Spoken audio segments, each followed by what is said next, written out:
जब से 2014 में भारतीय जनता पार्टी की सरकार आई है और आदरणीय नरेंद्र मोदी जी हमारे देश के प्रधानमंत्री बने हैं, तब से मैंने इस बात को महसूस किया है कि श्री दीनदयाल उपाध्याय जी, डॉक्टर श्यामा प्रसाद मुखर्जी जी और इसके बाद भारतीय जनता पार्टी ने किसी को अपने रोम रोम में आत्मसात किया है तो वो डॉक्टर भीमराव अंबेडकर हैं। और वो कैसे, ये सब वृतांत जो है ये कहने की बात नहीं है। हम उनके पद चिन्हों पर चल रहे हैं और संविधान के प्रति जो उनकी अटूट आस्था थी, समानता की जो चाहत उनके अंदर थी, उन्हीं सिद्धांतों को ध्यान में रखते हुए, उनकी प्रतिबद्धता को ध्यान में रखते हुए, उनकी उससे प्रेरणा लेते हुए भारतीय जनता पार्टी ने भारत में महिलाओं के लिए राजनीति में 33% आरक्षण देने का काम किया है लोकसभा में और तमाम विधानसभाओं में। तो ये जो उपलब्धि भाजपा की है वो डॉक्टर भीमराव अंबेडकर जी के कर कमलों पर चलते हुए ही तो मिली है। मेरी बात सही है नहीं है? सही है ना?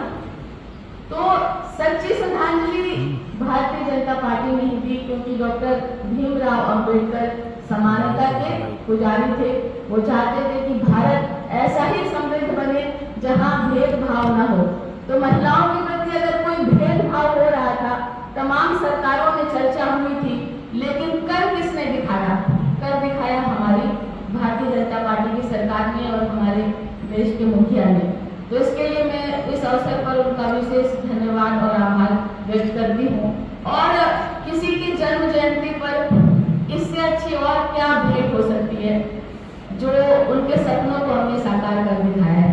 और जैसा कि हमारे प्रोफेसर साहब भी बता रहे थे कि इतनी सरकारें आई, यहाँ तक कि संसद में फोटो नहीं थी और कहीं इतना उनके विचारों के बारे में कहीं दूर दूर तक बताया नहीं जा रहा था।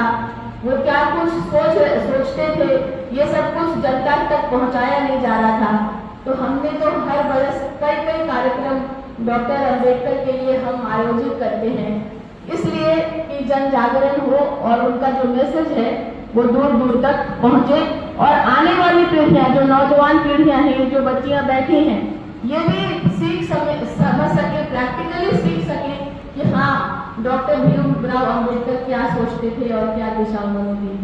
मैं इतना ही कह के अपनी वाणी को विराम देती हूँ और आप सबका यहाँ आने के लिए हृदय से आभार व्यक्त करती हूँ और उनके जन्म जयंती के मौके पर खास तौर से देश की सभी महिलाओं को बहुत बहुत बधाई देती हूँ और कहना चाहती हूँ कि हमारी सरकार उन्हीं के कर कमलों पर चल रही है, ये एक बहुत बड़ा प्रमाण है।